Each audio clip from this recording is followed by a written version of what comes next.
Mahatma Gandhi used to say that whenever he felt uneasy or whenever he felt like, okay, he's bringing some water first.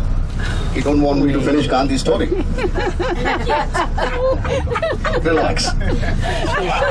Directness. Exactly. So, Great job. I know. So Gandhi said, like, whenever he was feeling low, whenever he was feeling unrest, he always used to open Gita. G-E-E-T-A. Anybody knows Gita? Gita is the holy book for Hindus. Bhagavad Gita. The full name is Bhagavad Gita. But if you say Gita, everybody understands here in India. Like in Christianity, we have the Bible, there's Quran in Islam, and we have Gita here. So he says, whenever I'm feeling low, or whenever I'm confused, whenever I'm not able to take a decision, whenever I'm in a dilemma, he reads Gita. Gita is actually an 18-chapter dialogue between Lord Krishna and one of the characters of greatest Indian epic, Mahabharata. And there he teaches the practicality of life. That sometimes if to save humanity, you have to lift the weapons, you have to. But you should be on the right path. And he teaches beautiful. And the meaning of life is actually taught there. He says, Krishna says, what did we bring when we came on earth? And what will we take when we will go?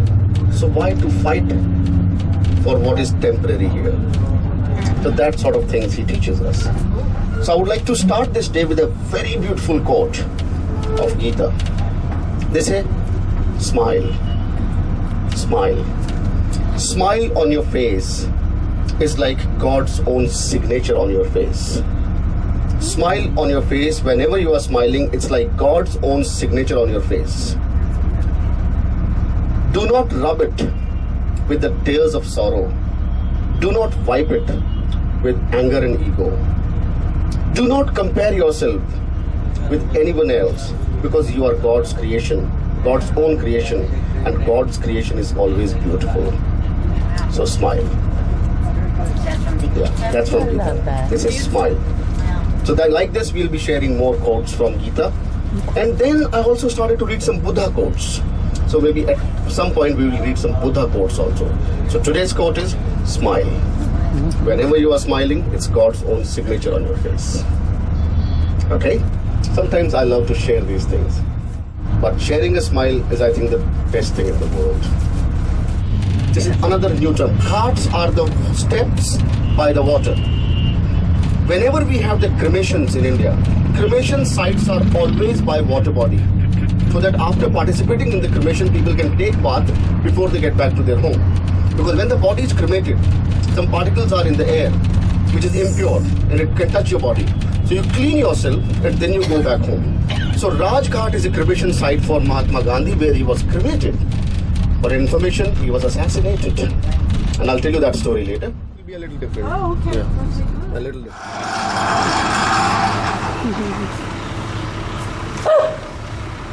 What's up? What is it? Oh. See, dogs laughing.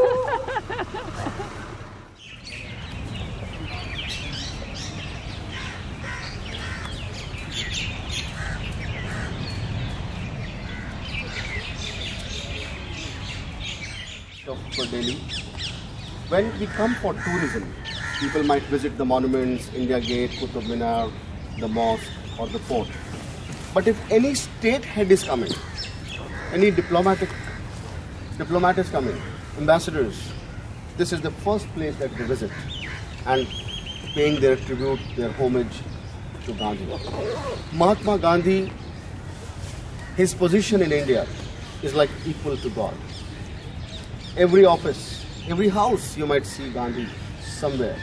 In the textbooks, Gandhi, there is a chapter about Gandhi. So he was a selfless man, and he's the one who actually led India towards independence. And we used to call him Bapu. Bapu means father. So there is an undeclared title given to him, father of the nation. And Mahatma Gandhi, he led from front. You must be knowing his like early stories. You must have seen that movie by Ben Kingsley. So that's a very, very, very nice movie. When I saw it, I said, this is like I'm seeing Bapu, seeing Gandhi live. Such a beautiful movie that is. So Gandhi was born in, see this is like map of India, something like this. Look at my hand. Yes. This is Cochin, Mumbai. There is Chennai, Calcutta. Where you see my watch is Kashmir. We are right now here. Oh, Delhi. that's cool. Good map. Yeah, we are here. And Gandhi came from this area, Gujarat, from where our present Prime Minister Modi is. He came from Gujarat.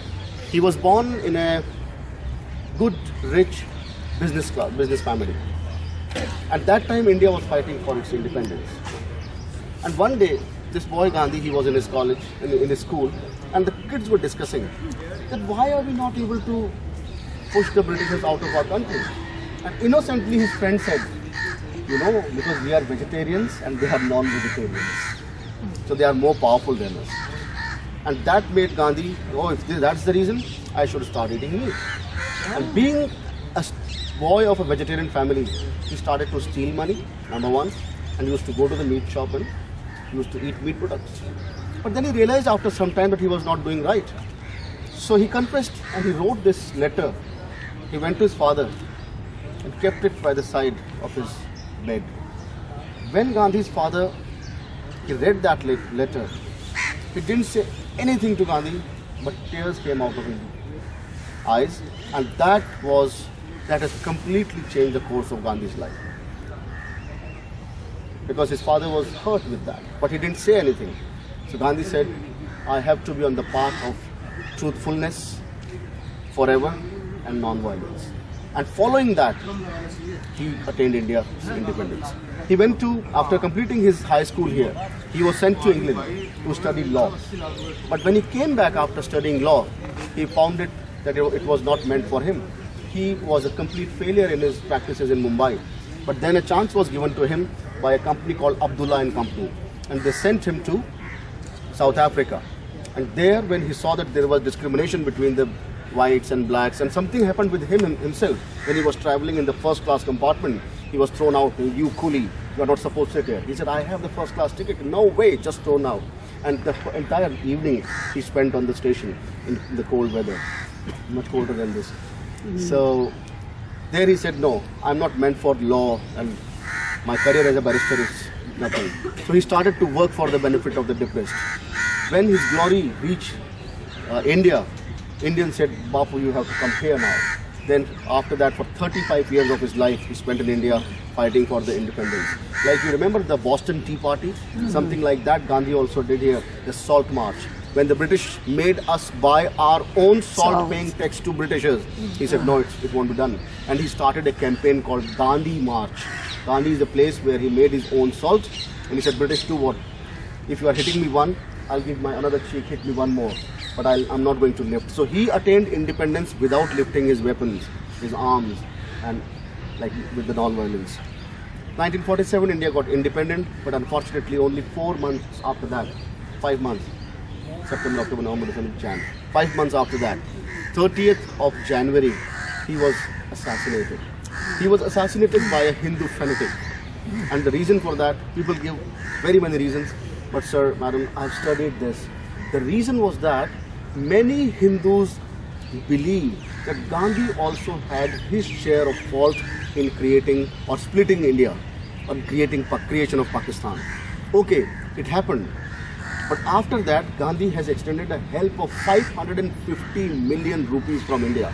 That time, Indian position was very, very weak. India was a poor country. And you are giving $550 million or rupees, I don't know, to somebody. It is like you are just weakening yourself. So he said, no, Gandhi, you are pro-Muslim. And you are trying to help them.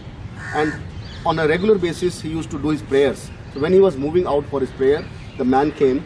In India, to give the highest respect, we like touch the feet.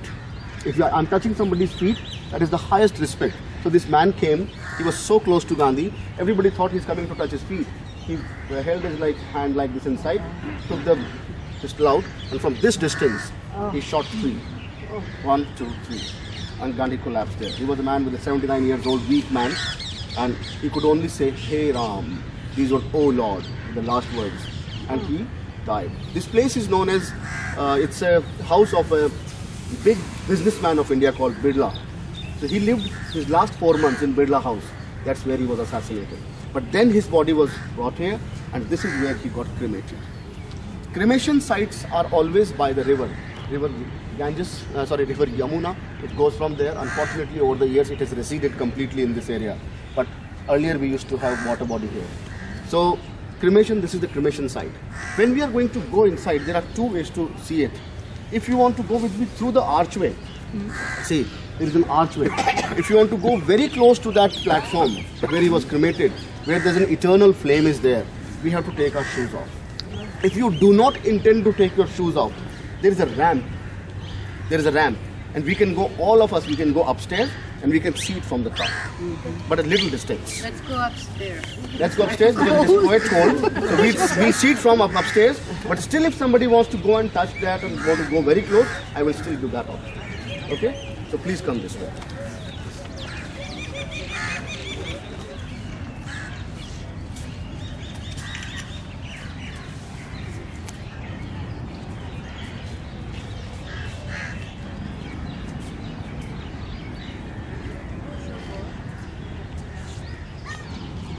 The soul dries up without the company of good. It's beautiful. Oh, look at the beautiful flowers.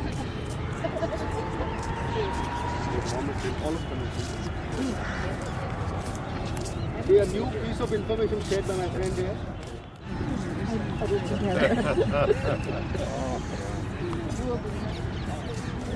So this is the site where he was cremated. 0 degree Fahrenheit. They keep going until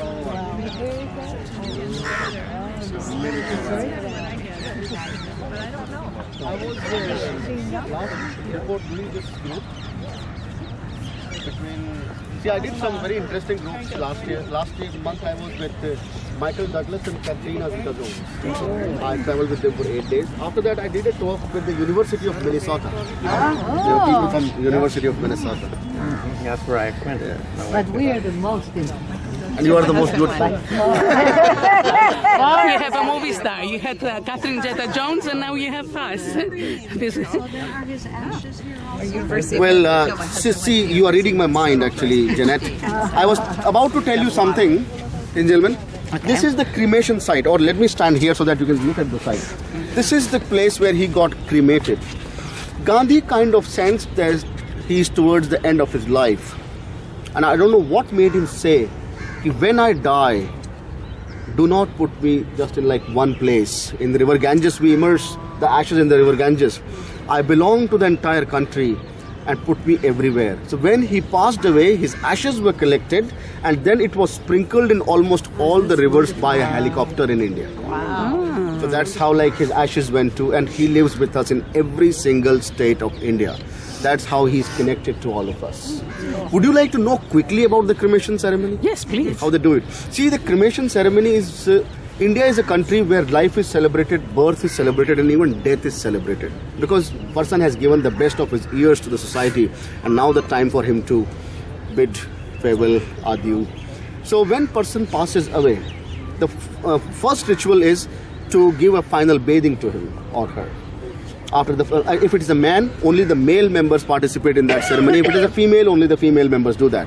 And then they tie the body in a shroud, and with a golden, there's a golden shroud on top, and on a bamboo bier, they take this body with a little bit of, if it is a Maharaja, there would be horses, camels, and elephants, caparisoned elephants. But if it is a common man, still a little bit of singing would be there, holy singing, and they would bring the body to the cremation site. At the cremation site, they would arrange a big log of fire, and maybe 600 or 800 pounds of wood is needed for that, and they cover the body completely so that body is not exposed. They move it from the bier is thrown away, shroud is taken away, only the white cloth, which is like, it stays there. Body is being placed. One of the jewel always stays, the last jewel if somebody is wearing, at least one jewel always stays on the body, and they put it on a fire, cover it completely, and then the eldest son, he gives the fire. It takes around 2.5 to 4 hours for the body to completely turn into ashes depending on the size.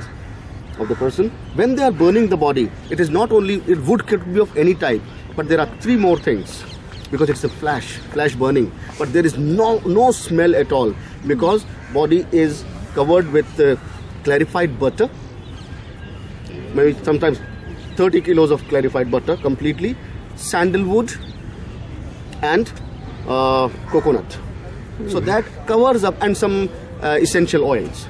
So there is no smell at all, and body completely, with the help of clarified butter, it quickly like it turns into ashes, 2.5 to 4 hours. Then the 3rd day, all the ashes are collected, and one of the family members, he takes the ashes to holy river Ganges, and it has been immersed into the holy river. Then there is a celebration, their mourning period for like almost 12 days. And 12th day, then they have the end of the mourning, and from 13th day onwards, they get into life again. So cremation, every family, Hindu family, they cremate. In Islam, they bury. In Christianity, they bury.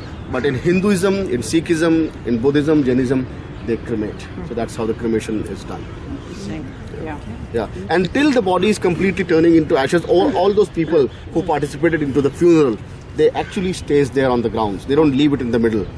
Once it is completely turned, then they leave, they purify themselves, and then they go back to their home. That's how it happens. So there was a river here at the time? There used to be a river, but completely receded. What was the name of that river? Yamuna. Yamuna. Shall we?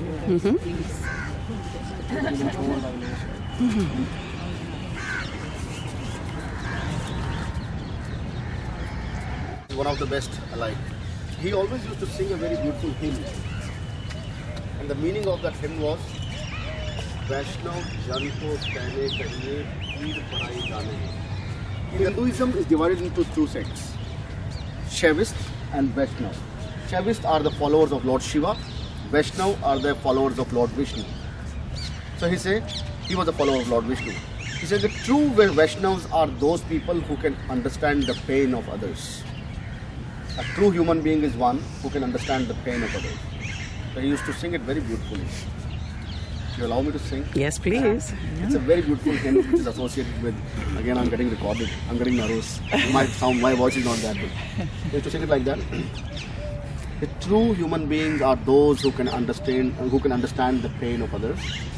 Vaishnav janto tene kahiye ke peer parai jane hai. Vaishnav janto tene kahiye jo peer parai jane hai. Vaishnav janto. It was like that. Beautiful. Oh my God, that sounds nice. Oh, it goes so well with this place.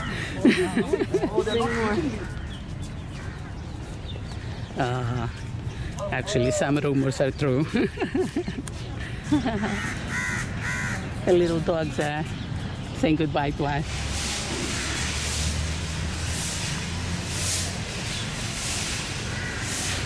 Vegetarian cafeteria. Different food.